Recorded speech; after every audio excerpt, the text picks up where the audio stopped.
ng bayan, maasahan anumang panahon.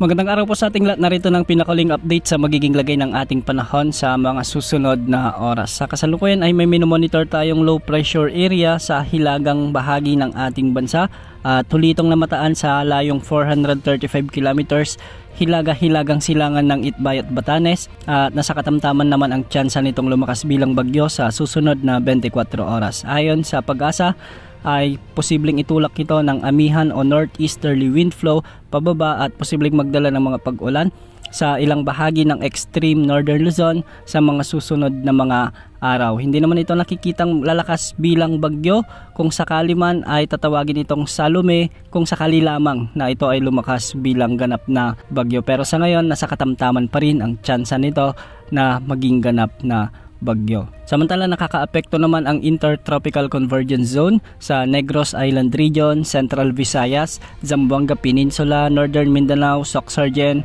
BARMM at Davao Region na magdadala ng maulap na kalangitan na may mga kalat-kalat na pagulan at thunderstorms, kaya posible rin ang banta ng mga biglaang pagbaha o pagguho ng lupa, lalo na kung may mga katamtaman hanggang sa kung minsan ay malalakas na pagbuhos ng ulan. Samantala, ang mainit na easterlies naman ang magdadala ng bahagyang maulap hanggang sa maulap na kalangitan na may mga isolated rain showers and thunderstorms sa buong Bicol Region, Eastern Visayas, sa may Caraga Region, Aurora at Quezon Province. Pinag-iingat natin ang mga lugar na ito dahil minsan ay may mga umiiral na severe thunderstorms na posibleng magdulot din ng mga biglaang pagbaha o pagguho ng lupa. Samantala, makikita naman natin sa ating satellite animations na may mga kaulapan ngayon sa Batanes at ito ang epekto ng northeasterly wind flow na magdadala rin ng bahagyang maulap hanggang sa maulap na kalangitan na may mga isolated rain showers and thunderstorms. Kaya hindi rin inaalis ang banta ng mga biglang pagbaha o pagguho ng lupa kung may mga umiiral na severe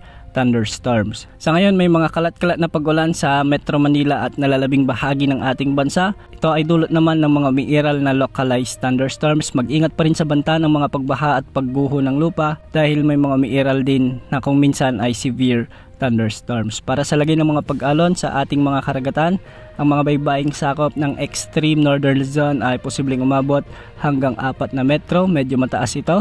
At sa northern Luzon, posible naman ang mga pag-alon hanggang 2.5 meters. At sa nalalabing baybaying sakop ng bansa, posible ang mga pag-alon hanggang 1.8 meters. Maliban sa LPA na nasa hilaga ng ating bansa, ay wala na tayong namomonitor na bagong LPA o potential na bagyo na posibleng makaapekto sa ating bansa sa susunod na 3 hanggang 5 araw. Bukas patuloy pa ring magpapairal o magdadala ng mga pag-ulan ang Intertropical Convergence Zone sa southern portion ng ating bansa, kaya mag-ingat po sa mga kababayan natin dyan. Yan muna ang latest sa lagi ng panahon. Ito po ang weather update ng bayan, maasahan anumang panahon.